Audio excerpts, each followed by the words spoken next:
Olá!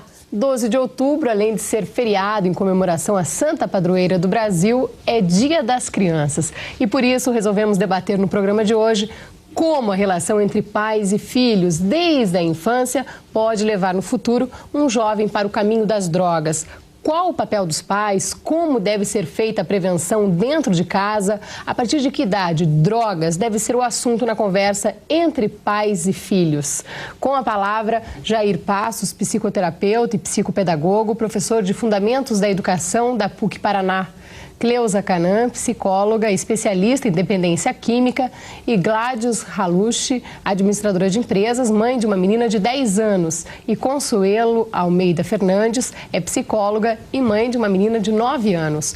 Como a relação entre pais e filhos pode evitar que um jovem use drogas? O nosso programa de hoje é gravado, por isso não é possível participar.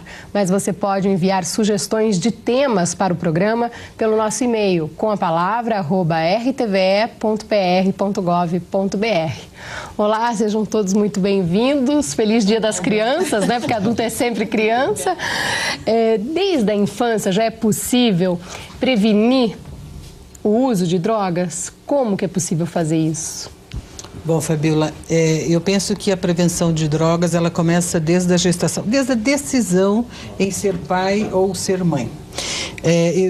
A maioria dos jovens, eles pensam em ter um filho, né? Eles não pensam em ser pai e ser mãe, que é uma tarefa completamente diferente, é uma decisão completamente diferente. E muitas vezes a criança nasce num contexto familiar desestruturado nesse sentido, que não sabe quem que vai cuidar da criança, quem que vai educá-la, se vai ficar com a babá, se vai ficar com a avó, se vai ficar com a escola. Então a criança já nasce com uma dificuldade de ser inserida no contexto. Tudo isso são fatores predisponentes ao uso da droga. Não é só isso, obviamente. A relação dos pais com esta criança, como ela é concebida, como ela é acolhida, qual é a função que ela tem nessa família, já determina, sim. Porque se esses pais são acolhedores, se essa família tem o propósito de ser pai e ser mãe, eles irão prestar atenção nas situações em que a criança poderá estar em risco ou não. Como, por exemplo, que a gente estava comentando aqui agora há pouco, a festa de 1 ano. No primeiro aniversário da criança está lá bebida alcoólica servida aos adultos e a criança convivendo com isso como se fosse algo natural. Então ela vai banalizando, né? E o que me chama a atenção muitas vezes é que os pais não têm a intenção, óbvio, de facilitar o uso para a criança. E muitas vezes penso que o amor que eles têm, que o carinho que eles dedicam, que os cuidados que eles têm, são fatores protetores, que mesmo que ela experimente, ela não terá problemas quando adolescente. E não é verdade isso. Então, mesmo que eles sejam pais cuidadores, certamente, se ela ficar exposta à presença de bebida alcoólica, ela vai experimentar, ela vai beber depois escondido com os amiguinhos e quando chegar na adolescência vai tomar os porres que a gente vê com tantas consequências aí. E como o álcool é a droga de porta de entrada para outras drogas, eu acho que sim, uma boa relação dos pais com o filho vai fazer com essa criança, vai contribuir com certeza para que ele possa evitar que essa criança esteja em ambientes de risco. Jair, pela sua experiência, o que você tem notado nessa relação de pais e filhos aí?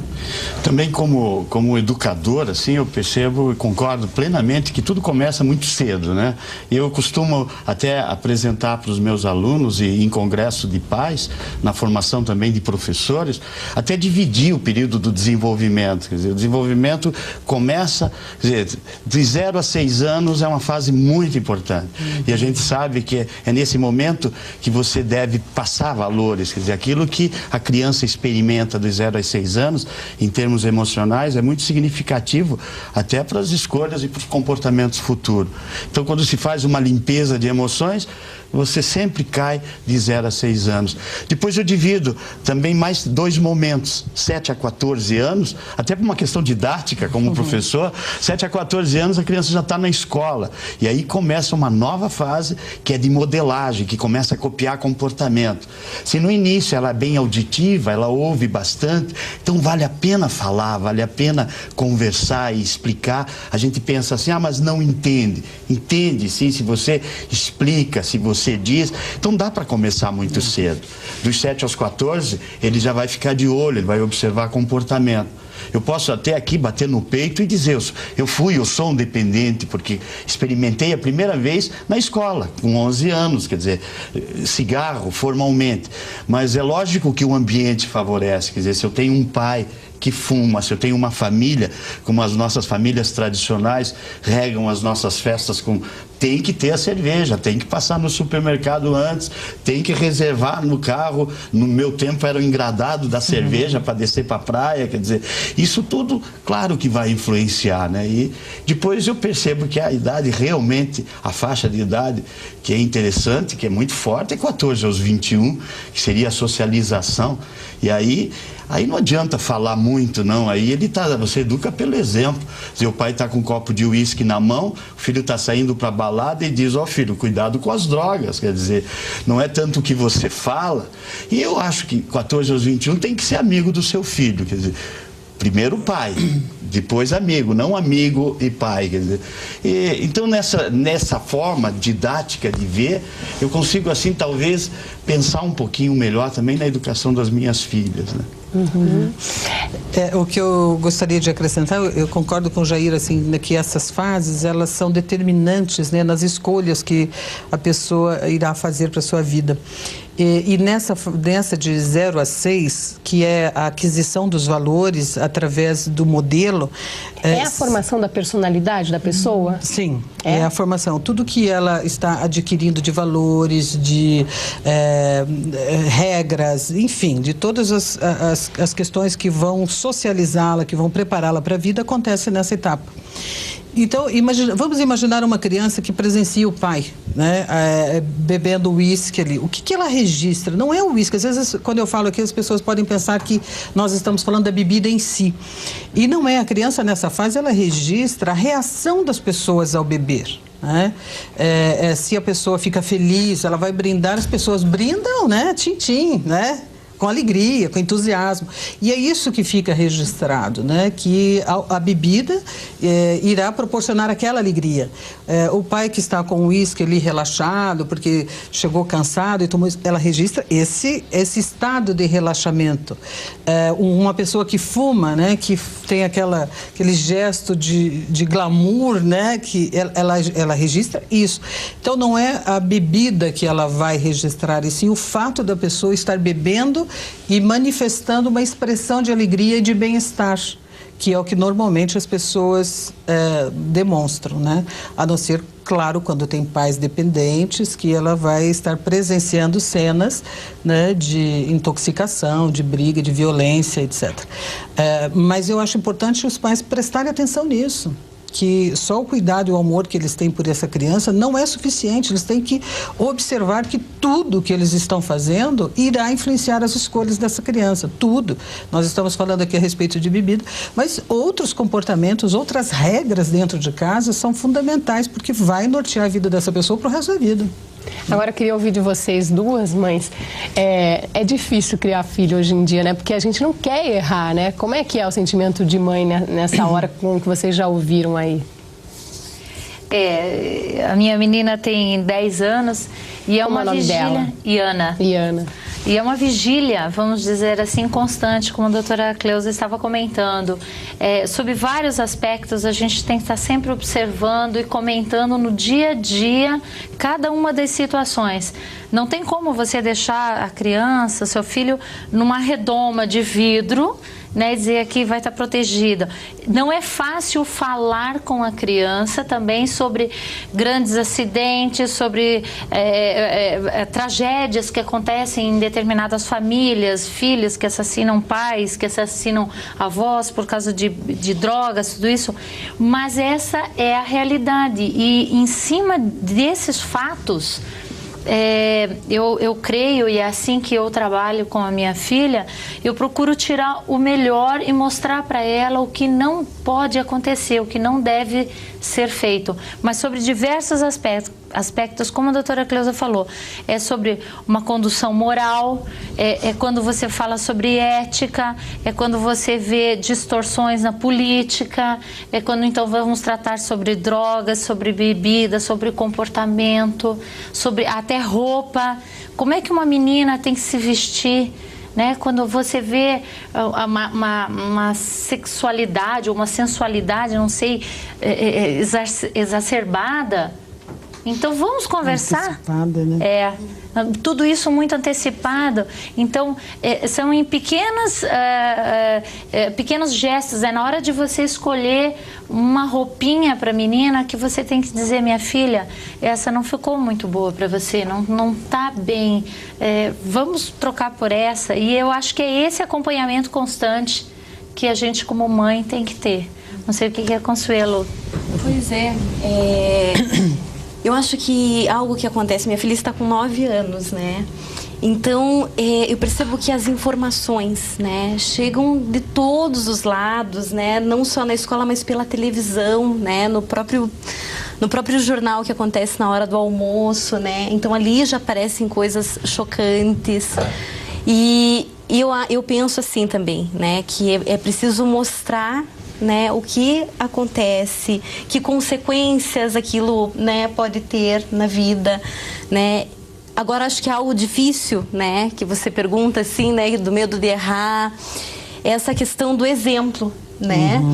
Que você como pai realmente você tem que se policiar em muitas coisas, porque eles são super atentos a tudo que você faz. A minha filha própria, às vezes, quando ela vê que eu tô pedindo algo para ela que eu não faço, na hora ela fala, né? Na hora ela fala. Então eu acho que isso é algo que realmente, né, o que você vai passar pro teu filho, o que você quer passar? Se você quer passar aquilo, é porque também é uma filosofia de vida tua, né? Você também quer vivenciar aquilo. Então, porque preciso viver essa filosofia, não só passar para que um dia ele realize essa filosofia, né? Então, acho que esse exemplo é algo bem importante, mas bem difícil também, porque, né, a toda hora eles estão te mostrando, né, que é preciso não só falar, mas fazer algo para que eles entendam, né, que aquilo é algo certo, é algo que vai se tornar familiar, né. Hoje, Dia das Crianças, estamos debatendo como a relação entre pais e filhos desde a infância pode evitar que no futuro o jovem procure o caminho das drogas. O nosso programa de hoje é gravado, por isso não é possível participar. Cleusa, como deve ser a relação entre pais e filhos? Eu estava pensando no que a Consuelo estava falando, né? Sobre o excesso de informação que as crianças têm hoje e como eles são mais confrontadores, né? Em razão disso. Não aceitam qualquer coisa, né? Não aceitam qualquer coisa. E também, assim, são crianças educadas pela mídia. Eu acho que o Jair, como educador, pode até nos falar um pouco mais sobre isso, mas são crianças que têm uma influência muito grande, né? Do meio. A minha geração foi uma geração educada pelos pais. Então, o que era certo e o que era errado, nós aprendimos dentro de casa. E nós não tínhamos tanta informação assim para estar confrontando se eles estavam agindo de uma maneira certa ou errada. Claro, os conflitos entre as gerações existiam, como sempre existiu e vai existir. Mas não havia dúvida de que eles estavam dizendo para fazer, era o que tinha que ser feito. E hoje as crianças colocam em xeque isso, né? Então, questionam se a orientação que os pais estão dando é certa, por que um amigo pode e ele não pode. Então, eles são mais questionadores, são mais desafiadores, observam mais o comportamento antagônico do adulto, né? Que fala uma coisa e faz outra. Então, claro que todos esses fenômenos no ambiente onde ele está inserido contribuem para que a relação pais e filhos seja muito mais delicada nesse momento, né? Não que não fosse em outras épocas, eu acho que formar um ser humano é uma tarefa muito difícil e muito prazerosa ao mesmo tempo, né? Porque você está colocando um ser, né, a serviço da sociedade, né? Uma pessoa que tem que lutar pela sua sobrevivência em todos os aspectos. Então, apesar de ter uma gratificação muito grande, existe o desafio, sim, hoje atual, que tem aí a questão das drogas, da sexualidade atividade precoce, né, que você estava falando, né, Gladys, do excesso de estímulo para que a criança amadureça muito rápido, muito cedo, né? E criança não é pão que você bota no forno, ele cresce, está pronto, né? Tem todo um contexto que ele está inserido. Então, as relações pais e filhos, hoje, ela está assim, mais delicada pela ausência dos pais, pelo excesso de informação que eles têm, pela facilidade de acesso a todos os produtos de consumo, né? E está aí os Dia das Crianças, vale lembrar que criança tem que ganhar presente do Dia das Crianças no Dia das Crianças, para ela aprender a suportar a frustração, né? E o prazer. Então, tudo isso é uma pressão muito forte sobre os pais, né? Que ficam em dúvida, devo ou não devo fazer tal coisa? Esse tipo de pressão para o consumo é uma coisa que devo corresponder ou não. Então, veja, claro que é mais delicada, sim, e os pais têm que estar muito mais exigidos sobre eles a educação, né, Jair? Sim, com certeza. Eles têm que estar mais antenados a todos esses fatores, não é só a criança, mas o contexto onde ela está inserida, né? Você sabe que eu vivi anos com essa frase, importante é a qualidade, não é a quantidade.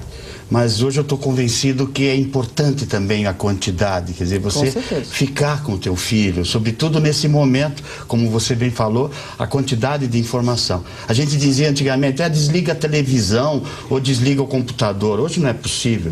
Então eu diria assim, é importante você assistir junto, quer dizer, você é um parceiro junto.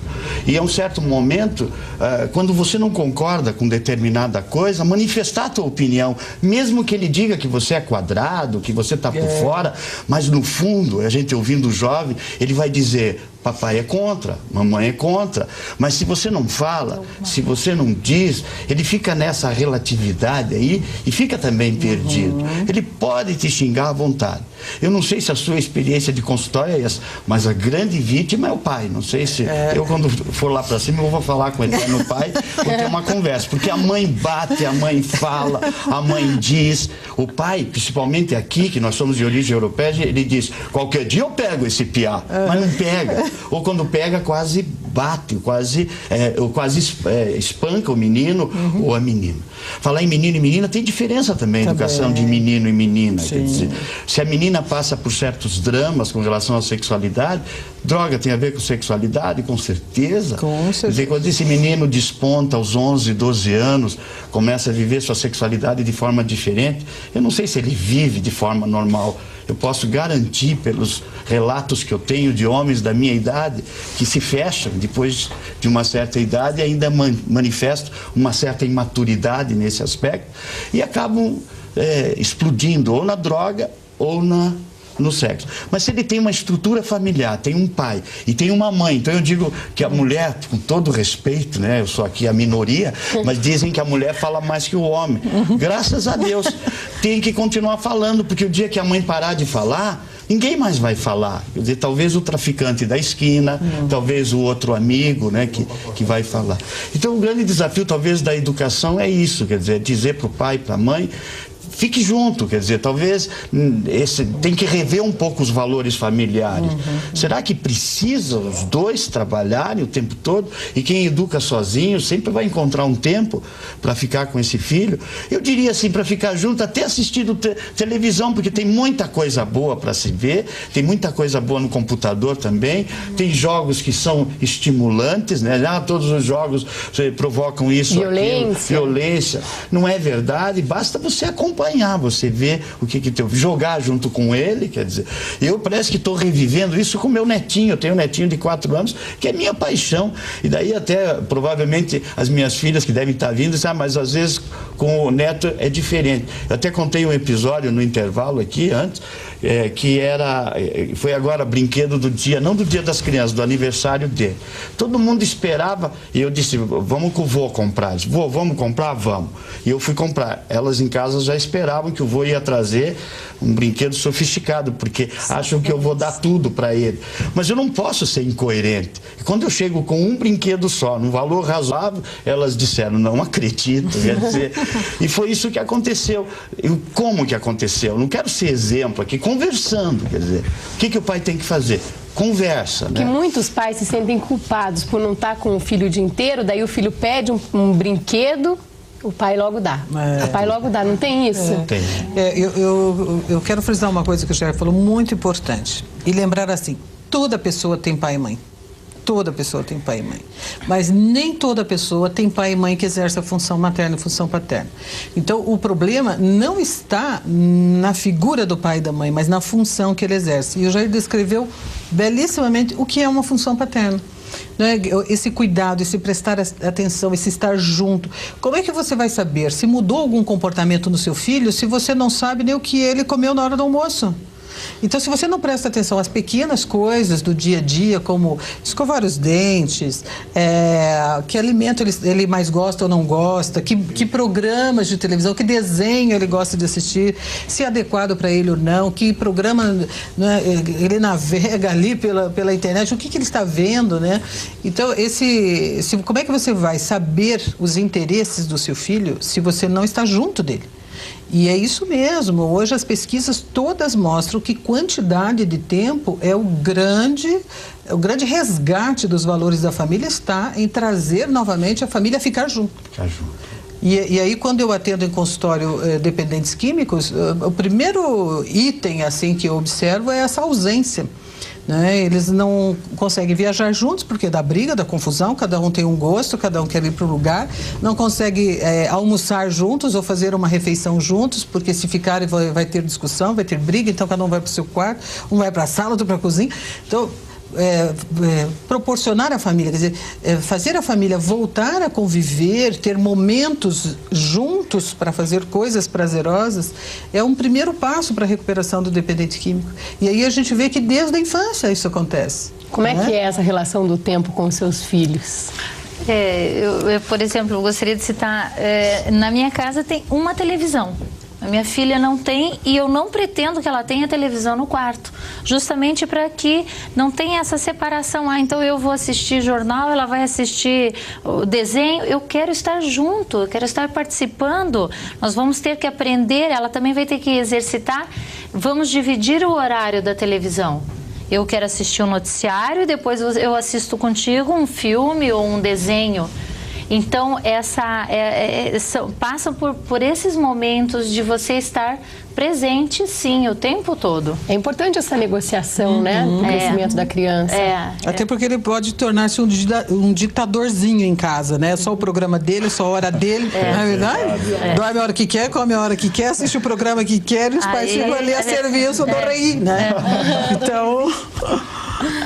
Como que é com você, Consuelo? Bom, eu trabalho, né, não chega a ser assim 40 horas semanais, porque eu, né, divido um pouco esse horário na semana. Mas tem coisas que eu prezo muito, né, e valorizo muito, né, para a Mahara, que é a minha filha, esses momentos, como por exemplo almoçar, né, as refeições. Ontem mesmo, domingo, né, a gente preparou um café da manhã fora de casa, né, porque a gente mora em casa, então fora, ela estava com uma amiga que foi dormir lá. Então assim, valorizar, a gente ficou 1 hora sentadas na mesa, conversando, elas contando coisas da escola, né, a gente comendo uma fruta, um leite, fazendo aquela refeição completa, né, mas não só... Eu acho que não, as refeições, por exemplo, é algo que não pode ser mecânico lá em casa, né? Tem que ser recheado, temperado com esse afeto, né? Às vezes ela gosta de cozinhar, né? Então ela pede, ai mãe, posso ajudar, né? Aí tá, lava uma alface, né? Lava um tomate, mas ela se sente participando desse cozinhar, porque às vezes você pensa, mas tem que cozinhar, você tem que fazer tanta coisa, né? Quando você tá em casa. E como é que inclui, né? Como é que se então faz esse tempo, né? E outra coisa que eu acho muito importante, né? Por exemplo, à noite, nem que seja meia hora, sabe? 1 hora, brincar, né? Então, ela pega os jogos, ela pega os brinquedos e a gente brinca, mas brinca mesmo, né? De sentar no chão e eu sinto que para ela isso é algo importante, né? Poder brincar com a mãe, assim. Né? São coisas que eu valorizo, assim, esse tempo, né? E final de semana, né? Procurar fazer desse final de semana, né? Os que ela passa comigo, né? Então, fazer várias atividades. Quando ela também está com o pai dela, ela também faz várias coisas lá que também marcam, né? Sim. Então, acho que isso é uma maneira de rechear esses momentos, assim. Você sabe, eu lembro sobre essa questão do tempo com o filho. As minhas filhas hoje são moças, né? E eu lembro que eu ficava com elas. Então eu digo agora para elas, mas o pai ficava. Lembra que o pai ficava no parquinho? Ficava a tarde toda no parquinho. Eu lembro, pai, que você ficava no parquinho, mas ficava com um livro lendo o tempo todo. Quer dizer, às vezes você fica junto, mas não como você falou, né? E você viu como a criança repara, né? Guarda, elas são adultas, né? E já dizem. São os gestos, né? Que eles observam e registram. Eu me vejo assim no parquinho, elas brincando, eu só olhando, mas lendo, estudando como professor. Você imagine quanta coisa, né? Devia estar brincando com elas. Mas agora o tempo passou, né? Espero compensar de outra forma. Ou com o neto, né? Com o neto, né? Mas sem exagero, né? Nosso debate de hoje, Dia das Crianças, é como a relação entre pais e filhos pode evitar que um jovem use drogas. Cleusa, quando deve-se iniciar uma conversa sobre drogas? Drogas pode ser um assunto na conversa entre pais e filhos a partir de que idade? Essa é uma preocupação da gente, né? De nós profissionais da área de saúde e da educação. Porque os pais muitas vezes acham que devem falar sobre drogas quando eles são adolescentes, que começam a ir para balada, sair à noite, sair com os amigos, e acabam esquecendo das pequenas coisas que irá fazer muita diferença na adolescência, que essas situações do cotidiano, né, que a Consuelo e a Gladys estão trazendo para a gente, né? E até você, né, Jair, como avô. Então, esses cuidados, você está falando de drogas quando você faz isso. Você está falando de drogas quando você está se alimentando junto, quando você está brincando, porque falar de drogas não é falar da doença, falar da loucura, falar do desequilíbrio, é falar da vida. Então, quando nós estamos falando de vida com a criança, quando nós estamos interagindo com elas, quando nós estamos valorizando essa criança no contexto da família, fazendo com que ela se sinta pertencendo, nós estamos falando de drogas. É evidente que surgem diferentes situações onde a criança vai se deparar com propaganda de bebida na televisão, ela vai se deparar com pessoas em cenas de novela, de filmes, coisas que ela está presenciando pessoas bebendo, ela estará em festas e que vai perceber situações em que os pais vão poder sinalizar, né, que esta não é a realidade. Que isso é virtual, que isso é uma coisa que só existe, né, na televisão, ou que aquele comportamento que ela viu naquela pessoa da festa não é uma coisa saudável, né? Então sempre tem que botar o contraponto, dizer não use, não vai proteger ninguém do risco de usar, não vai orientar o filho a dizer não beba, não fume, não use, mas sempre procurando mostrar o lado saudável. O que você pretende ser, né, quando você crescer? E isso condiz com o uso de drogas. Veja aquela pessoa que bebeu, você acha bonito uma pessoa fazer aquilo que ela fez? Você acha que ela se divertiu na festa do jeito que ela ficou ali, vomitando, escandalizando, brigando? Você acha que isso é divertido? Né? Por que ela fez isso? Porque bebeu? Normalmente o que as pessoas dizem, ele é um desequilibrado, ele é um maluco, por isso que ele está agindo dessa forma, mas as pessoas não associam, não, ele se comportou assim porque ele está sob efeito de uma droga, porque ele fez uso de bebida. Então, conforme ele vai crescendo, né, na faixa etária das crianças delas, da Consuelo e da Gladys, já é possível mostrar dessa forma, né? Então, antes, na faixa de 0 a 6, é com teu comportamento e com qualidade de vida. Depois dessa idade, ela já tem condições de compreender e você fazer essa comparação. E tem muitas oportunidades que você vai ter no dia a dia para sinalizar. Não é assim, agora vamos sentar aqui e conversar sobre drogas. Isso não existe. Né, gente? Exatamente. Eu vejo assim, como campanha educativa, a questão do cinto de segurança. Eu acho que foi uma campanha, é uma campanha que no processo de educação tem dado certo para as crianças. Sim. Hoje é comum a criança chegar, se o pai está sem cinto, pai, o cinto. Eu penso que a mesma coisa aconteceu sexta-feira, numa aula, num curso de licenciatura, na PUC, eu estava falando sobre esse assunto. Não que é tarde demais você falar também depois dos 21, porque eu acho que a mudança, até chegar lá no cemitério, dá tempo de mudar, né? Filho é para sempre, né? Eu acho que dá para mudar. E também como professor, como educador, falar sempre que tiver oportunidade. E um levantou e disse, professor, se não tivesse a minha mãe que me propiciou, ele se colocando como efeito. Aqui é importante a gente colocar o nosso filho não como efeito, mas como causa. E é comum a gente ter. Agora não vamos crucificar o pai e a mãe, porque eu sou um dependente. Mas faz 10, 15 anos que eu não fumo mais. Porque também graças a um programa que você bem conhece, né, que eu participei, chegou um momento que como pai, como educador, eu penso assim, não cabia mais eu falar de formação, de educação com cigarro ou cheirando cigarro. Então eu sei o quanto é difícil, quer dizer, só em pensar em cigarro eu já fico com vontade, quer dizer, então eu imagino que aquela mãe, aquele pai que está nos ouvindo, que está nos vendo, pode se sentir culpado. Ao mesmo tempo que esse menino disse que minha mãe que me ensinou, me propiciou, eu disse o seguinte, mas acontece que você na vida é escolha, quer dizer, sempre é escolha. Então ensinar para o filho desde criança que a vida tem regras, quer dizer, eu acho que na idade de 7 a 14 já dá para você trabalhar os limites de uma forma um pouco mais rígida, quer dizer, eu penso, o rio só é rio porque tem margem, senão viraria um pântano, né? Então, de falar de forma firme, e se o pai e a mãe está comprometido de alguma forma, porque meu pai também teve problema com álcool, mas nem por isso deixou de ser uma pessoa digna. Eu talvez não tenha ouvido um palavrão dele, quer dizer, droga não pode se associar também com algum outro tipo de perversidade, quer dizer, com marginalidade, né? Com marginalidade, pode ser uma limitação. Que é uma doença. Então, o filho também se compreender, e a mãe nem por isso, né? Meu pai dizia, eu até tirava um certo sarro dele, faço o que eu mando, mas não faço o que eu faço. Mas hoje eu entendo como pai, como avô, que é meu filho, meu neto que está ali. Eu já fiz aquele caminho, como meu pai dizia. Eu não quero que você faça o mesmo caminho. Isso não impede de o pai falar e a mãe falar, e não vai se sentir menor por causa disso, né? Eu tenho falado isso sempre, assim como educador. Agora, o melhor é procurar também ajuda, porque dá para mudar. Eu estou com 53 anos, eu quando penso que aos 40 ainda fumava, eu hoje deixei, eu digo, meu Deus, é uma alegria tão grande. E hoje você fala, não com prepotência, mas é difícil mudar, mas é possível mudar. Mas então eu diria, qualquer momento é o momento de você fazer mudança na tua vida. Mas se tiver o suporte do pai e da mãe, eu acho que as coisas facilitam muito mais, né?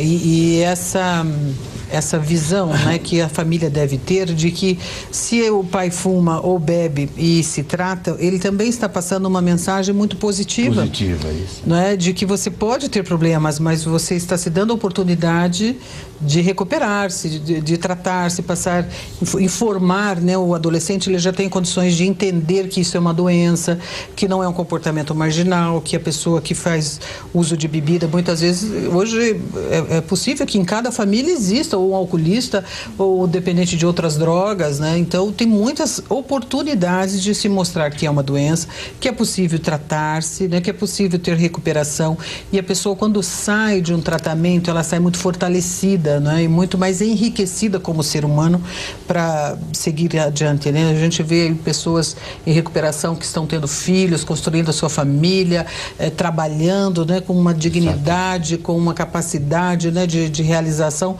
e sendo muito mais ainda capazes de fazer prevenção com seus filhos, porque eles são pessoas que têm um comportamento muito coerente, né, com o que se espera para fazer prevenção de drogas, né? Como é fazer prevenção de drogas em casa? Eu acho que é conversando. É conversando e falando e mostrando os valores familiares.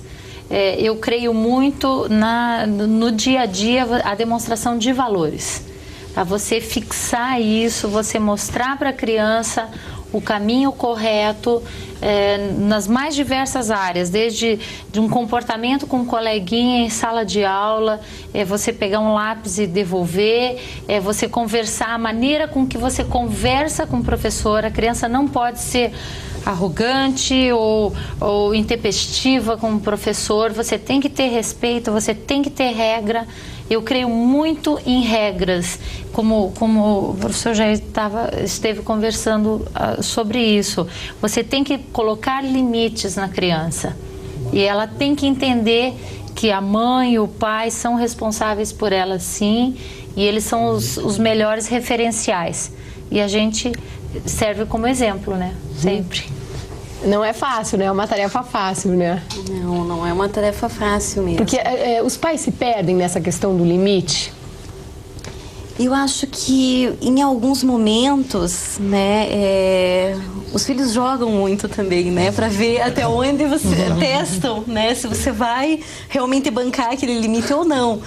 E eu acho que nesses momentos, né, é algo que você pode se perder assim. Porque você tem que bancar, por mais que você esteja cansada. Pode dizer um exemplo, Consuelo?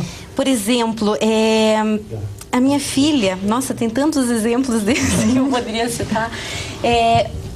Por exemplo, a coisa da televisão, né? Então, às vezes ela tem vontade de ver a novela das 9, né? E daí, assim, ela fica numa insistência, né? Porque tem outras pessoas em casa que assistem, né? E eu, propriamente, às vezes, assim, se fica ouvindo a criança, às vezes está num trabalho até, né? E a criança está ali insistindo. Às vezes você tem vontade de dizer, então tá, vai lá assistir e deixa a mamãe trabalhar. Exato. Mas é algo que na hora você tem que bancar, né? E é algo que na hora que você banca, a criança vai ficar braba com você, vai pro quarto, né? E você tem que bancar, porque você não tem que agradar a todos os momentos, né? Eu acho que é algo importante, assim, é você tolerar que em alguns momentos um filho teu vai odiar algumas reações tuas, né? Mas que você tem que bancar isso porque ele entende depois, né? Isso, aquela raiva passa, né? E ele entende que é para um bem, que é para um cuidado, isso vai clareando. E nós, pela nossa própria experiência, a gente sabe que quanto mais você cresce, você vai entendendo os teus pais, né? E por que se faziam coisas. E daí, quando se torna mãe ou pai, você também faz esse resgate, né? De por que teus pais faziam. Então, acho que isso... Cleusa, para a gente terminar, qual é o melhor presente no Dia das Crianças que os pais podem dar? Olha, Fabiola, eu acho que o carinho, né, isso que o Consuelo está falando, fecha o programa. Que é assim, que os pais precisam lembrar-se que a criança ela só precisa de carinho, de atenção, de amorosidade, de controle, de limite, de regras, né? E que a criança expressar a sua raiva, a sua tristeza é saudável. Às vezes os pais ficam, né, tentando minimizar a dor do filho, tentando poupar o filho de sentir, de sofrer. E é esse sofrimento que vai torná-lo forte para quando for um adolescente, um adulto, saber lidar com as suas frustrações, com os seus conflitos, com as suas emoções, que sentir faz parte da nossa condição humana. E às vezes os pais cedem e pecam na questão do limite porque acham que o filho, né, precisa ser poupado desse sofrimento. Muito pelo contrário, é assim que ele vai aprendendo a lidar com as emoções, né, sabendo que uma hora pode, outra hora não pode, que ele vai sentir raiva, mas a mãe não vai abandoná-lo por isso, que ele tem medo, mas isso faz parte, né, da proteção, de se proteger. Enfim, eu penso que os pais devem lembrar, a mensagem que eu diria é: lembre de você quando criança. Um dia você foi criança, um dia você foi adolescente, como é que você lidava com os sentimentos, com as regras, com os limites, o que você aprendeu de valores da sua família que te levou a tornar-se o pai que você é, o avô que você é, né? O adulto que você é. Com certeza, se você usar a mesma fórmula dos seus pais, vai dar certo. Isso aí. Que bom. Muito obrigada pela presença de todos vocês. Muito obrigada a você que nos acompanhou e até o próximo programa. Tchau.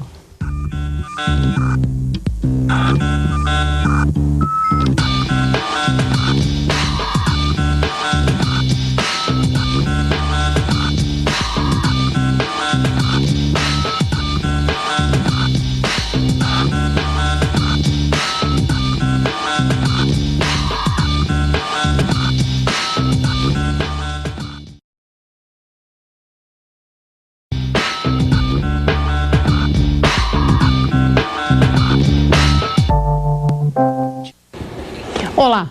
A maconha é a droga ilícita mais usada no Brasil e no mundo. Ela prejudica a atenção, a memória, a aprendizagem e afeta o comportamento do indivíduo. O usuário de maconha fica apático, desmotivado e se isola de parentes e de amigos. Qual é o impacto do uso da maconha para a sociedade? Ela é a porta de entrada para outras drogas? Com a palavra, Marco Antônio Bessa, psiquiatra, especialista em dependência química, presidente da Sociedade Paranaense de Psiquiatria. Cleusa Canã, psicóloga especialista em dependência química, e Jair Passos, psicoterapeuta e psicopedagogo, professor de Fundamentos da Educação da PUC Paraná. Quais as consequências do uso da maconha? Participe do programa, mande aqui pra gente a sua dúvida ou o seu comentário pelo 0800 643 7555 ou pelo e-mail com a palavra @rtve.pr.gov.br. Olá, sejam todos muito bem-vindos, obrigada pela presença. Cleusa, como os pais têm reagido quando descobrem que o filho usa maconha? Boa noite aos nossos telespectadores, né? E assim, nós estamos trazendo esse tema da maconha exatamente para esclarecer aos pais, né, que ela não é uma droga inofensiva como parece, ou como muitas vezes os pais passam a falar com os filhos e a conversar com eles como se ela fosse uma droga comum que fizesse parte do dia a dia e que não trouxesse nenhuma consequência. Essa é uma preocupação muito grande que nós temos na área de saúde, porque tem aumentado o consumo, nós vemos jovens, adolescentes com problemas graves de saúde, né, decorrente do uso da droga, da maconha. Nós encontramos pessoas jovens com um consumo abusivo de bebida alcoólica, de uso cruzado de maconha com outras drogas, né, com bebida alcoólica, com tabaco. Então, o uso está sendo muito precoce. A gente identifica pacientes que começaram a fazer uso aos 11, 12 anos, às vezes até 10 anos de idade. E isso traz um prejuízo enorme ao desenvolvimento, porque o sistema nervoso central ainda está em maturação e acaba trazendo consequências no aprendizado, né? Isso que você falou no relacionamento social e na vida em família, não é? Agora, o que nos surpreende é a reação de muitos pais ao descobrir que o filho usa maconha, da banalização que ele faz, entendendo como é um ritual de passagem, quer dizer, isso é como se isso fosse esperado na adolescência, ele passar por essa experimentação, e que isso vai passar na medida em que ele for amadurecendo, na medida que ele for conquistando coisas, ou quando ele arrumar uma namorada, ou quando ele passar no vestibular, e o problema vai se agravando, né? Quando chega na idade adulta, ele já está com muito comprometimento, com uma história de uso abusivo e de dependência, porque a maconha causa dependência, né?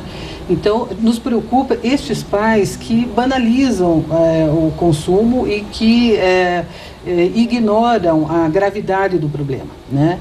Porque tem aqueles pais também que são preocupados, que estão atentos, que são cuidadores, né, que monitoram o comportamento dos filhos e que buscam ajuda e que percebem as mudanças que os filhos estão tendo, né, que estão mais apáticos, que não estão estudando direito, que estão entrando em casa se esquivando da família para não serem notados. Então, os pais que são cuidadores, eles tomam uma atitude mais rápida, procuram tratamento, orientação se não sabem o que fazer, né, e mudam as atitudes dentro de casa. Então, nós encontramos dois grupos de reações, né, diferentes, mas a nossa maior preocupação é exatamente com a banalização. Existe um excesso de informação sobre maconha, muitas vezes distorcidas, colocadas de uma maneira não científica, né? Tem muitas coisas escritas sobre a maconha que não são verdadeiras, né? Isso confunde a população. Então, é pertinente nós estarmos falando sobre isso para que a gente possa esclarecer que trata-se sim de uma droga ilícita mais consumida, e esse aumento do consumo indica que tem muita desinformação pela população, pelo jovem e pelos pais, né? Existe uma tendência na sociedade, a nossa sociedade, particularmente no Brasil, é uma sociedade muito tolerante ao uso de drogas. Nós temos propaganda de cerveja, passa o dia inteiro na televisão como se cerveja não fosse uma droga alcoólica e que faz mal e que causa dependência, inclusive a propaganda mostra como se fosse uma droga que leva ao sucesso com as mulheres, sucesso nos esportes, que é uma droga saudável, né? Então isso cria uma permissividade ao uso da droga, não só a maconha, qualquer tipo de droga. Então a publicidade, ela dissemina a ideia de que usar drogas é natural. E que todo mundo faz, que todo mundo faz e que faz parte do dia a dia as pessoas usarem drogas. Por isso que a propaganda é diária. Por isso que o Brasil é um dos poucos países sérios no mundo que tem a propaganda liberada, né? Esse é um dos impactos. Segundo, os meios de comunicação divulgam muito o uso de drogas também. Há alguns anos a revista Veja fez uma matéria de capa que dizia assim: maconha, a questão não é quando, se o seu filho vai usar, é quando vai usar. Quer dizer, trazendo exatamente essa ideia de que como se fosse determinístico. O uso de maconha, o adolescente vai ter que usar.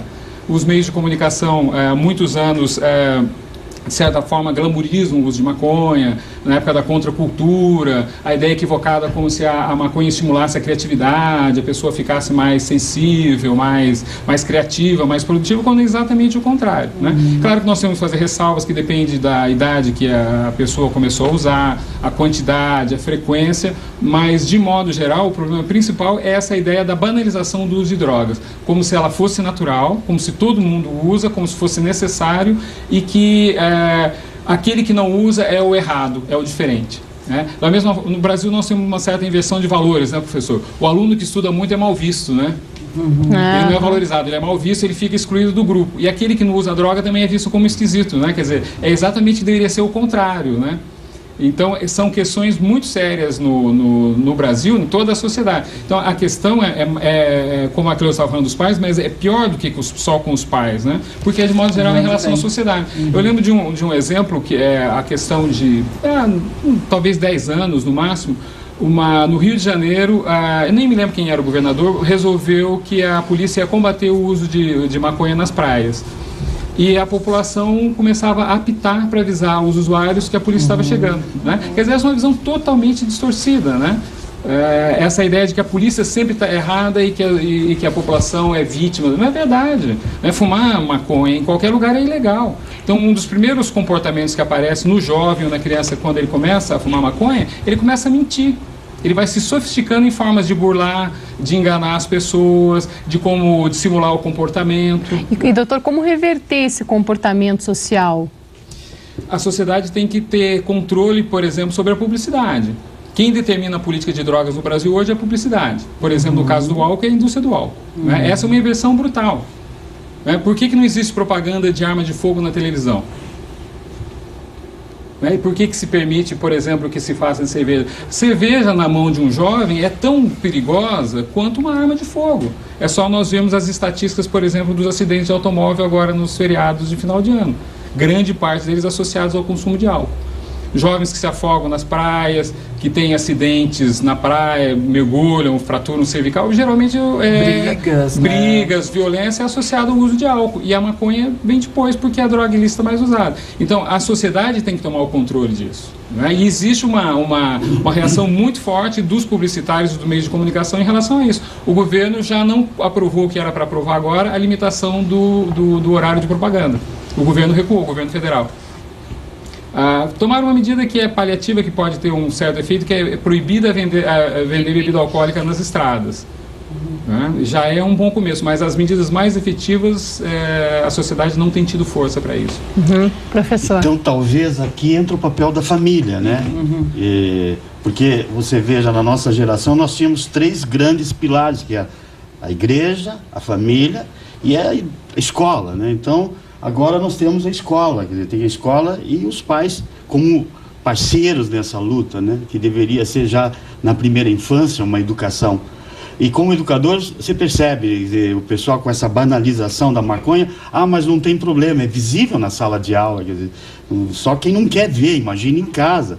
Você vê aquele aluno apático, por ser uma droga perturbadora do sistema nervoso central, e nós precisamos de toda a atenção do aluno, quer dizer, com essa quantidade de informação, com toda essa coisa desse mundo globalizado, quer dizer, você vê um jovem ali sem ideais, né, e a violência brota justamente desses jovens aparentemente apáticos e sem ideais, né? Então eu diria, nós professores, e graças a Deus a gente percebe, principalmente aqui em Curitiba, uma preocupação muito grande das escolas, que eu vejo que fazer palestra só, ou convidar uma ou outra pessoa, já é um bom começo, mas precisaria se montar grupos, e talvez a gente possa falar depois sobre isso, né? Grupo multidisciplinar ali na comunidade, que possa ajudar. E essa experiência nós fizemos no bairro do Portão, há uns 10 anos atrás, onde um psiquiatra, um psicólogo, um educador, professor de educação física, o padre, o pastor, eles se encontram, e o professor de ensino religioso, e procuram ali, com uma parceria muito forte com a família, eu acho que resgatar a família, porque é uma questão mesmo de vida ou morte, porque você vê uns jovenzinhos, como disse a doutora, de 11, 12 anos, mas isso não é de hoje, quer dizer, você percebe na nossa geração, E não é de classes menos favorecidas, quer dizer, de escolas particulares, que está na hora de tirar a sujeira debaixo do tapete, porque não é um bom marketing falar disso na escola. A universidade, quer dizer, mesmo nós ali na Pontifícia Universidade Católica, existe uma preocupação muito grande dos colegas em de realmente trabalhar esse aspecto. E olha que nós temos ao nosso redor grandes bares que, para você atrair o teu aluno, a tua aula tem que ser realmente um show. A concorrência é desleal, né? Desleal, né? Então eu vejo assim, quer dizer, está na hora de rever os nossos valores. Família e escola parceiras, né? Quais as consequências do uso de maconha? Participe do programa, mande aqui para a gente a sua dúvida pelo 0800 643 7555 ou pelo e-mail com a palavra @rtve.pr.gov.br. O Gilson, de Maranhão, profissional da construção civil, ele diz o seguinte: tem um amigo que é usuário de maconha, que quando está chapado, ele é muito legal, e sem a droga, ele fica chato. Que bom, um abraço para o Maranhão, né, Bahia, né, todos que são nossos telespectadores lá. Veja, o que na realidade acontece é que a pessoa, quando passa o efeito da droga, de qualquer droga, ela tem uma crise de abstinência. E na crise de abstinência ele fica mais irritado, mais deprimido, mais chato, né, assim, segundo o que o Gil está falando. Então não é que a maconha vá torná-lo uma pessoa melhor, que essa é a ilusão de quem usa, inclusive, de achar que sob o efeito de droga ele fica mais divertido, ele se desinibe, ele fica mais relaxado, ele se diverte mais, ele fica mais descontraído, e não é isso que acontece.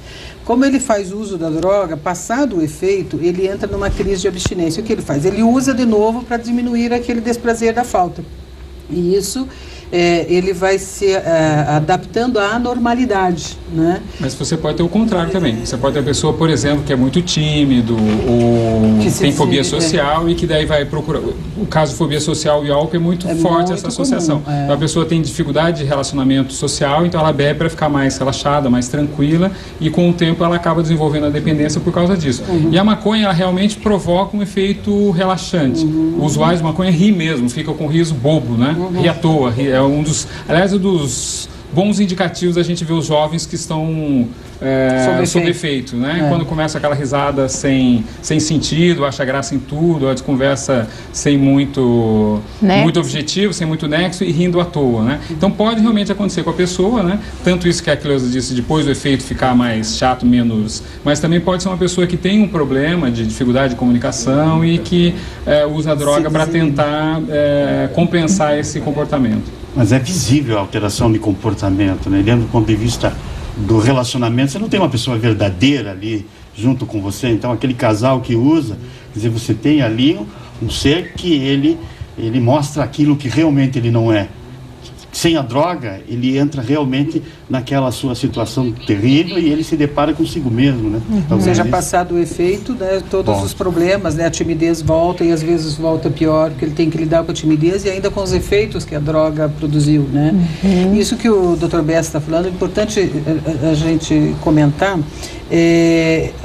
que as pessoas que têm transtorno de personalidade, né, que têm algum tipo de transtorno, pode fazer uso da maconha ou de qualquer substância para mascarar os sintomas desagradáveis que aquele transtorno produz, né, que traz. Então, assim, ansiedade, fobia social, depressão ou transtornos psicóticos, né? No caso da maconha, se a pessoa tem essa predisposição, esses sintomas irão exacerbar-se, né? Vai aparecer. Então, é muito comum nós vermos jovens entrando na vida adulta com crises de esquizofrenia, com estados de esquizofrenia, de surtos, crises de surtos psicóticos, né?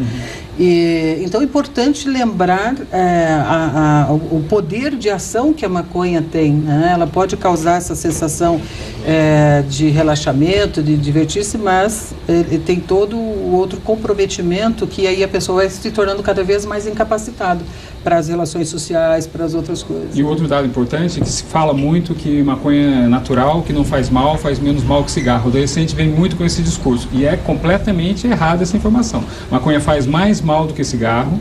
Primeiro porque é uma droga psicoativa alucinógena, então ela provoca alterações comportamentais, alterações cognitivas que o cigarro não produz. Segundo, do ponto de vista químico, ela tem um potencial maior para provocar doenças neoplásicas, como os câncer respiratório, porque o alcatrão é mais concentrado do que o do tabaco. O fato de não ter o filtro também agrava muito as consequências do uso da maconha, além do que não existe controle de qualidade da maconha, então a gente não sabe o que se usa nas plantações de maconha, né? Teve até agrotóxico, todas essas coisas. Teve até um médico que veio aqui uma vez e falou assim, nessa questão da maconha ser natural, ele falou assim, picada de cobra também é natural e mata. Eu achei bem interessante. Observar, não sei, quem já presenciou alguém, eu já presenciei muitos, quer dizer, você percebe a alteração que vai tendo do comportamento e você vai vendo a carreira do indivíduo também. Tenho amigos, mesmo da área de saúde, médicos ou advogados ou professores, eles vão até determinado ponto na sua carreira, ainda com a ajuda dos colegas. Então você não vê um aluno brilhante que faça uso contínuo de qualquer tipo de droga, quer dizer, acaba tendo a dependência. E dependência não só química, porque o foco dele é onde é que eu vou encontrar, quer dizer, durante o dia, em que ele presta atenção, quer dizer, ele está na sala de aula, está fissurado, ele já pergunta para faz aquele tradicional sinal, o código que eles têm, né, para poder conseguir a droga, enquanto ele podia destinar sua atenção para coisas bonitas. E estão vivendo os melhores anos da vida, quer dizer, não se dão conta muitas vezes disso, né? E também afeta a memória, né? Afeta todas as funções cognitivas, especialmente a memória, principalmente memória de curto prazo. Então, o adolescente que começa a ter queda de rendimento escolar, muitas vezes associado ao uso de maconha. E a Pois não, pode continuar. Agora, mais do que essas alterações cognitivas, me preocupa mais são as alterações comportamentais, como eu comentei antes. Que começa a mentir, começa a burlar regras, começa a enganar as pessoas, né? E tem uma outra coisa que é um detalhe muito importante. Maconha é uma droga ilícita, é ilegal. Quem vende é traficante, está fora da lei. Então, o jovem começa a conviver com um ambiente de marginalidade, de fora da lei, com criminosos. Ele começa a se expor precocemente, de uma maneira ingênua, ele não tem noção a que ele está se expondo, com criminosos. A maconha não cai do céu. Você não compra maconha no bar, como é o álcool, né? Então, você passa a conviver com um ambiente extremamente grave, violento, ilegal, ilícito e com outro detalhe. O traficante não vende só maconha. Como você entra num bar, não tem só cerveja, tem todos os tipos de bebida alcoólica. O traficante vende cocaína. Então é muito maior o risco desse adolescente ou a criança que começa a consumir maconha a ter contato com cocaína. É muito fácil porque a droga está presente. E ele não é usuário, né, o traficante? Claro, o traficante, com raríssimas exceções, ele é um bom comerciante, né, um ótimo comerciante. Então, além das alterações cognitivas, é muito mais grave a alteração comportamental. E a maconha pode causar impotência também? Não, assim, a curto prazo não acontece isso. Não pode acontecer a longo prazo. Existem trabalhos que falam de infertilidade de usuários de maconha porque existem receptores canabinoides nas gônadas, né, nos ovários e nos testículos, principalmente. Então pode acontecer. Mas infertilidade, a não ser que a pessoa tenha algum outro tipo de problema. Mas aí, por exemplo, infertilidade só se a pessoa... Ela não consegue reproduzir, né? Ela consegue ter relação sexual, mas não consegue... Mas isso em casos que a pessoa tem um uso muito frequente desde muito cedo, doutor? Um usuário maior, né? Um usuário pesado e provavelmente com uso precoce, né? Claro que existem variações individuais, mas não é a pessoa que fuma uma vez vai se tornar infértil, uma pessoa que usa regularmente, né? Da mesma maneira que nós temos pessoas que têm problemas, que usam eventualmente maconha, como tem pessoas que usam durante muitos anos para depois vir a ter problemas. Então o tempo de uso e a frequência, a quantidade, depende muito das características do indivíduo, né? Tem pessoas que no início da experimentação ele já pode apresentar problemas. Se tiver, por exemplo, uma tendência genética à esquizofrenia, tem um risco muito maior. E pode se tornar esquizofrênico por uso de maconha. Existem vários trabalhos que identificaram isso no mundo todo. Isso já não existe mais dúvida no ponto de vista da literatura científica, né? Então, a maconha é uma droga muito grave, muito grave. E um outro problema que acontece também é que a maconha que era consumida nos anos 60, nos anos 70, ela tinha uma concentração menor do THC, que é a substância que provoca os efeitos alucinógenos. Hoje em dia, nós temos maconhas com 10 vezes a concentração maior do que as drogas dos anos 60. Então, é uma situação mais complicada ainda. E também eu acho que esse é um argumento que o jovem usa, mas seu pai usou, seu tio usou, né? O uso da maconha na década de 60 e de 70, ela tinha a finalidade mais de contestação social, de reivindicações políticas, tudo. Hoje o jovem usa a maconha para mudar o seu estado de humor, porque está triste, porque está alegre, porque quer comemorar, porque perdeu, porque quer namorar, porque não quer namorar. Porque os outros usam. Então, o uso da droga ao longo da vida, a gente vê da história, né, do uso de drogas, que ele muda de acordo com a época, né? E como nós estamos vivendo uma sociedade que incentiva o consumo, ela torna-se um produto de consumo. Faz parte do comportamento, né, do jovem hoje a experimentação. E aí é que é entendido como algo normal, né? O que não é. Aconteceu com o tabaco.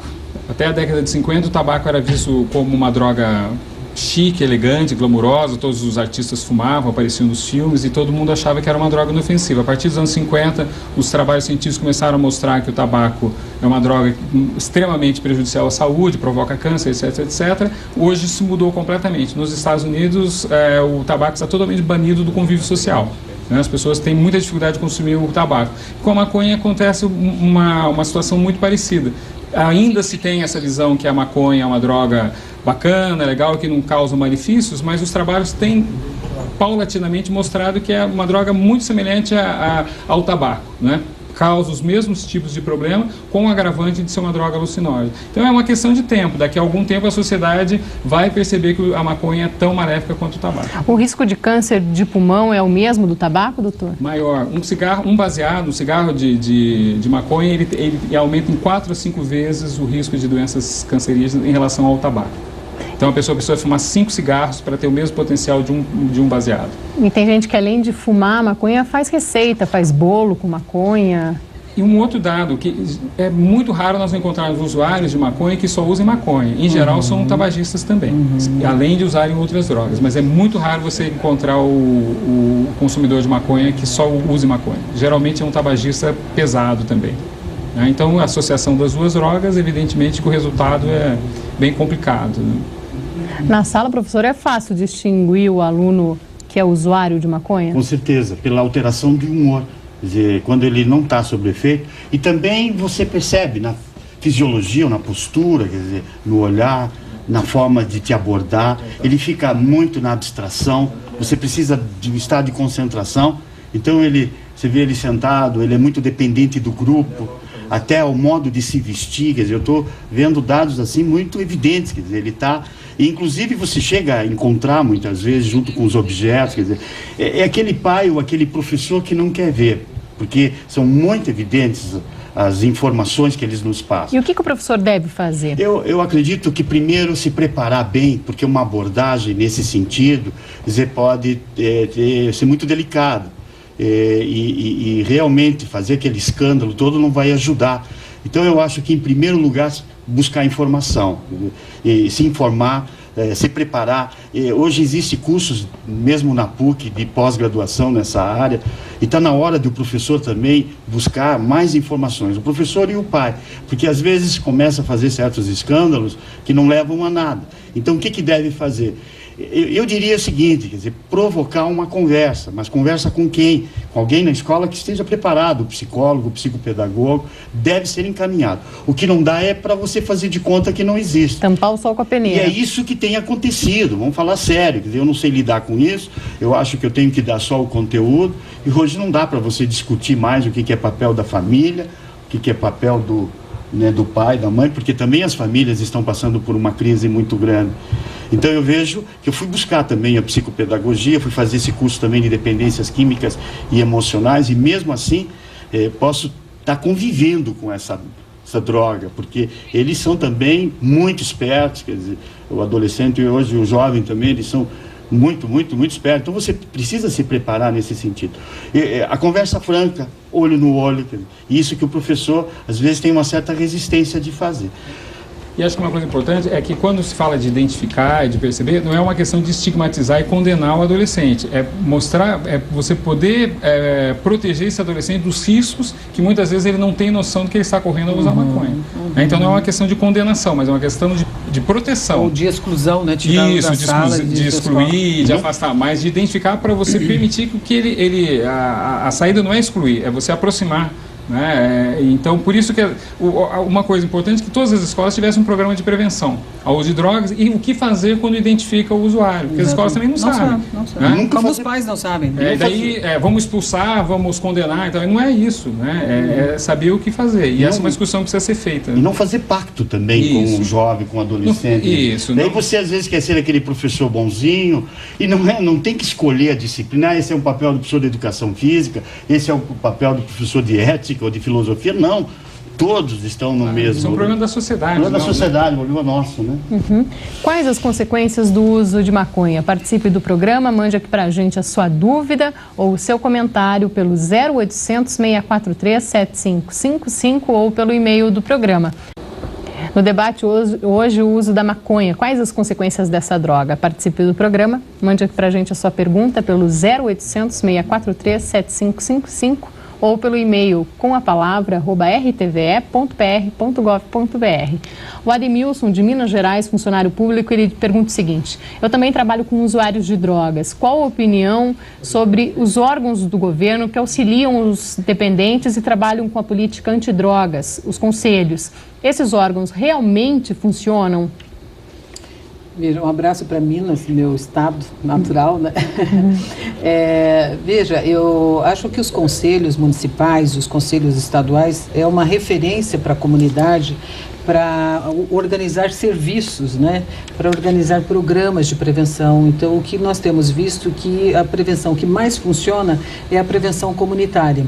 E procurando promover ações como a questão da propaganda, mudando a lei, né, municipal sobre a veiculação de propagandas nas ruas, controle sobre a fiscalização de venda de bebida para menores. Então, são ações locais. Fechamento de bares. Fechamentos de bares, horário de fechamento, né, política de funcionamento de bares, né, com treinamento de garçons, etc. Então, tem várias ações locais que não tem custo nenhum, que pode ser organizado pelos conselhos municipais e estaduais. É onde a população pode ter uma ação efetiva, né, a organização de serviços.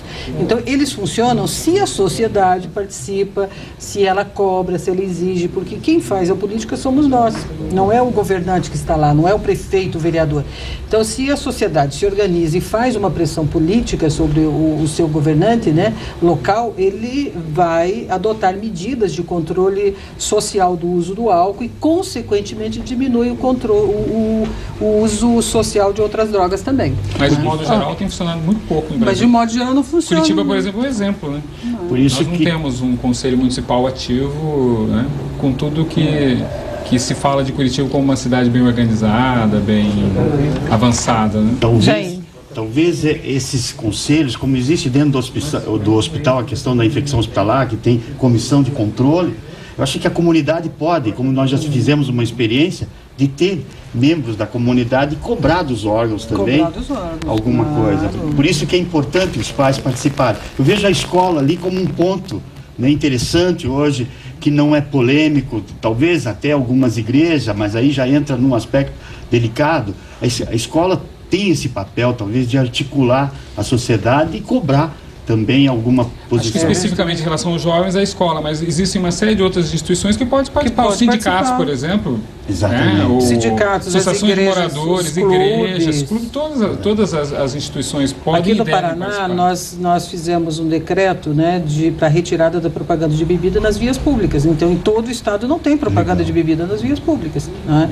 Então, é uma medida local, dentro do estado. Nós não podemos, como estado, intervir nas medidas federais, que controle da publicidade, que demanda são outras esferas. Mas a nível estadual e a nível local pode ser feito. E a gente tem feito algumas ações em alguns municípios dentro do estado, tem dado resultado. Diadema é um exemplo, no estado de São Paulo. Existe, mas é claro que para a questão da prevenção da AIDS, existe por parte do governo uma atenção maior. Com relação às drogas, sem dúvida nada, absolutamente. Os recursos destinados para a prevenção ao uso de drogas pelo governo federal é mínimo. O Marcos, de Feira de Santana, Bahia, carreteiro, ele pergunta o seguinte: quero saber qual a diferença da maconha natural para a maconha prensada e como ele faz para largar a maconha. Bom, que eu saiba, não existe diferença nenhuma. A maconha prensada é simplesmente a maconha que foi colhida e que foi preparada para ser vendida, para ser traficada. Não existe diferença nenhuma. Que você pode ter diferença de regiões, como eu comentei, da concentração maior ou menor do THC, o uso de agrotóxicos ou não, mas não existe diferença nenhuma. A forma dele parar é ele procurar um serviço de atendimento na cidade dele. A rede pública deveria ter, ou deve ter na cidade dele, atendimento para dependência química. Deve ter CAPs, deve ter serviço psiquiátrico de atendimento. O primeiro passo ele já deu, né, de querer parar. Isso. Esse já... Mas precisa de apoio, precisa de grande apoio. Precisa do grande apoio, precisa fazer uma boa avaliação, porque junto com o uso de maconha nós salientamos aqui os transtornos psiquiátricos que podem estar associados, talvez precise de medicação para controlar, né, a crise de abstinência, precisa entender que ele não faz uso de drogas porque tem problemas, mas tem problemas porque faz uso de drogas, que essa confusão também dificulta a pessoa a dar o primeiro passo, né, para tomar a decisão. E é rápido para a pessoa ficar viciada em maconha? Depende da idade. Quanto mais precoce o uso, maior o risco de se tornar dependente de qualquer droga. Então, as crianças, como a Cleusa falou, que começam a fumar muito cedo, 10, 11 anos, têm um risco muito maior. E vai depender da frequência também com que se usa. Mas a maconha não é uma droga que provoque... o cigarro, por exemplo, a ideia que se tem cientificamente é que a pessoa que fuma cigarro por 3 meses vai se tornar dependente por 30 anos. Tá certo? A maconha não poderia te precisar, mas uma questão de meses. A pessoa que use diariamente um número maior de cigarros, 2, 3 por dia, por vários meses seguidos, vai se tornar dependente. Dentro do ponto de vista da psicopedagogia, ele aprendeu, de alguma forma, a usar esse tipo. O processo de desaprender é buscar a intenção positiva, não querendo psicologizar, mas atrás desse fumar maconha tem alguma coisa. Então, por isso que ele precisa de um profissional para poder ajudá-lo e ver... Porque algo levou até isso, E algo positivo para ele, sabe? A questão de dependência não é uma questão de caráter. É uma doença. É uma doença e, nesse caso específico, ele demonstra... Basta o profissional trabalhar essa intenção positiva que leva... Só que ele está buscando um caminho para atender essa intenção positiva para ele, de fumar maconha, de uma forma que não é adequada para a saúde dele, nem socialmente. Né? Muitas vezes nem lembra como ele era, como ele funcionava antes da droga. Né? Ele não tem mais ideia de como ele se relacionava com as pessoas, como ele produzia, né? Então tem que resgatar isso. O Antônio Freire, de Padre Bernardo, Goiás, ele diz o seguinte: quando era jovem, usei maconha até os 20 anos. Cada pessoa que usa não tem ideia do que a droga faz. Tive uma determinação de parar. Hoje a minha vida é tranquila. E faz um apelo para que os jovens saiam da droga. Eu quero unir com isso a pergunta da Camille, aqui de Curitiba, professora. Ela pergunta, narguilé é considerado droga? O que se consome dentro do narguilé, sim. Se usa normalmente tabaco, que é uma droga, que é um tipo diferente de tabaco, e muitas vezes se associa o tabaco com maconha. Então, existe uma febre hoje na sociedade de jovens consumirem narguilé em bares, em festas, e o risco é exatamente o mesmo do cigarro. Causa dependência, causa os malefícios, então não deve ser incentivado, muito pelo contrário. Não tem nada de charmoso, de engraçadinho, não. Não só para quem inala, mas para as pessoas que estão à volta. Sim, e geralmente são ambientes fechados e alguns bares muito pequenos. É uma droga como outra qualquer. Porque às vezes as pessoas dizem assim, não, mas ali ervas naturais, já vi um papo desse também. Todas as drogas têm origem natural, né? A heroína é feita a partir da papoula, a cocaína a partir de uma planta, a maconha também é feita de uma planta, o tabaco também é uma planta. Isso não quer dizer absolutamente nada, né? O fato de ter origem natural não quer dizer nada. Da natureza. Não diminui a gravidade do efeito. E os riscos.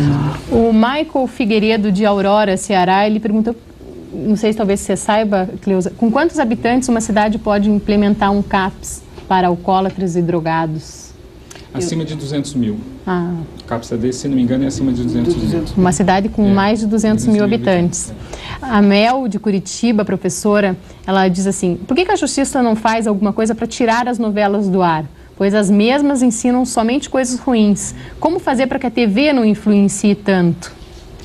Veja, na realidade, o uso da TV, né? Porque o que a gente vê é que os pais, o que eu já estava falando, que nós temos que resgatar a família, os valores da família, a reorganização da estrutura da família. É aí que vai se orientar sobre o uso benéfico da televisão, né?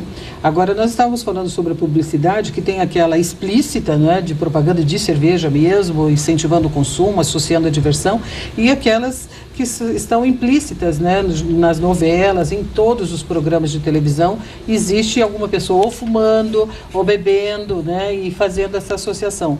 Então, não tem como a sociedade proibir isso, mas tem como fazer pressão para que mude esse comportamento, né? Ao retirar a propaganda da televisão, naturalmente esse tipo de incentivo vai diminuir. Não é a novela em si que leva ao consumo, mas o uso da substância dentro da novela por ídolos, por pessoas que as pessoas admiram, que respeitam, até pela história que está sendo contada, né? A fazer. Mas tem muitas novelas que também orientam, né? Tem novelas que passam alcoolistas em recuperação, toda a trajetória, usuários de drogas que se trataram, como é o comportamento da família. Então também tem o outro lado que tem procurado orientar no sentido de prevenir também, né? Não é só para o consumo. Pois a televisão, ela não se liga sozinha. Né?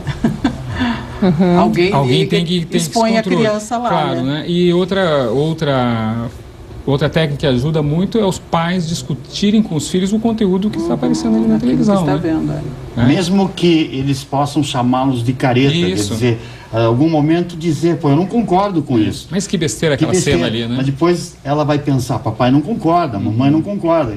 E o que a gente vê, às vezes, não é isso. Mesmo para você não ficar com uma figura, você quer fazer uma boa figura com teu filho, com teu... E a falsa ideia de que os pais, para serem legais, eles têm que concordar, porque todos os pais concordam e todos acham isso legal. Então, e é um tema, a questão da droga, que passa batido dentro de casa, né? As pessoas passam a conversar sobre isso quando aparece a droga dentro de casa. Inclusive porque em casa às vezes se consome bebida alcoólica, se consome cigarro e a outra aparece como, né, como uma coisa natural também, que às vezes... Posso, Jair. Sabe, não sei se cabe agora, mas eu acho importante dizer isso, porque eu fumei cigarro, tabaco desde 11 anos de idade. Então chegou um momento, e não faz 10 anos, que eu parei de fumar. Quer dizer, toda a propaganda e todos que vinham me fazer um apelo que faz mal, que não... tinha um efeito contrário. Quer dizer, é engraçado isso, porque às vezes a propaganda que você vê na televisão, quer dizer, não fume, sugere o quê, né?